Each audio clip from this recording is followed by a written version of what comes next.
Sir এই যে এই মেয়েটা ছিল তো আমার আমাদের কোন ইয়ার? স্যার আজকেই জয়েন করেছি, সেকেন্ড ইয়ার। Ready transfer? জি স্যার। জয়িতা, তোমার সম্পর্কে শুনেছি, ইমপ্রেসিভ। আচ্ছা বলো তো, ওখানে কারা কারা মারামারি করছিল?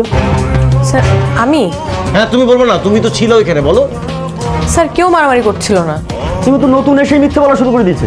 স্যার আমি বলি, ওইখানে কেউই মারামারি করছিল না, একজন মারছিল আর সবাই মার খাচ্ছিল। কে মারছিল? কে মারছিল বলো, কে মারছিল?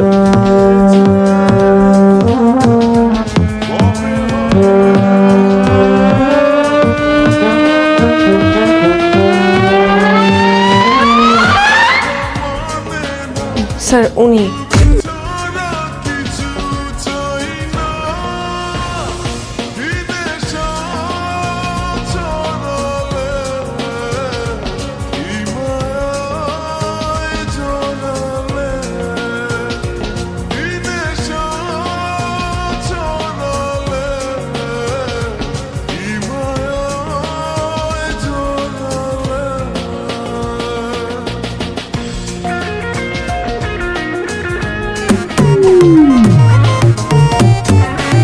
গুড ইভিনিং স্টুডেন্ট, কেমন আছো তোমরা সবাই?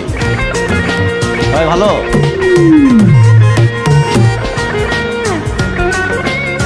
আরে সিনিয়র ভাই, আসসালামু আলাইকুম।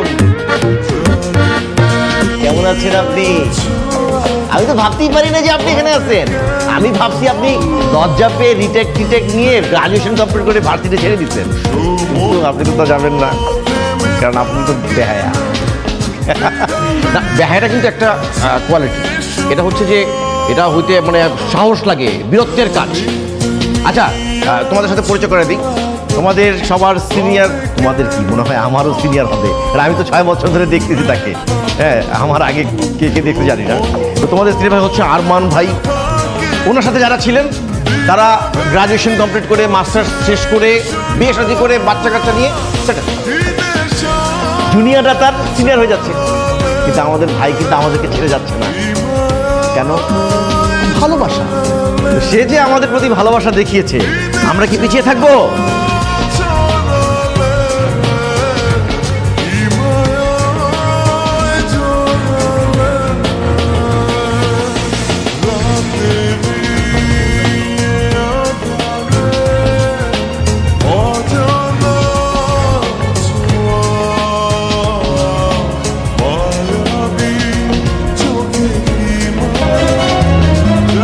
মা বোন নেই?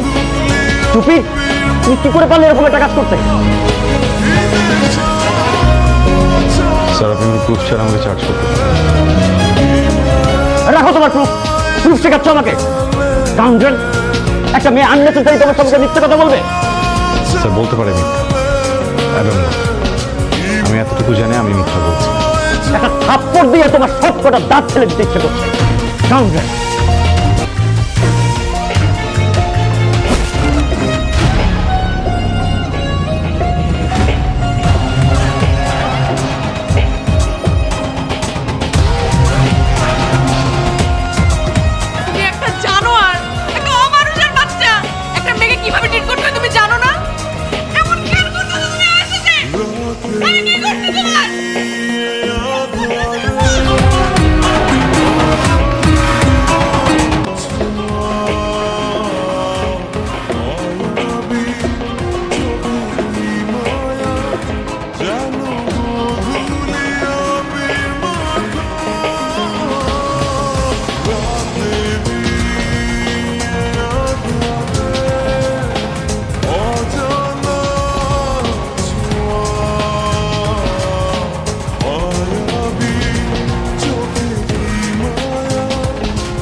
জানতেও চাই না তোমরা কারা।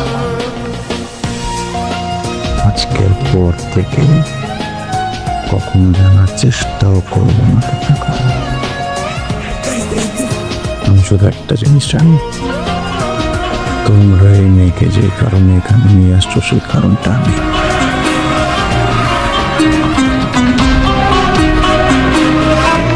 আমাকে তো পেয়ে গেছো, মেয়েটাকে চেয়ে দাও।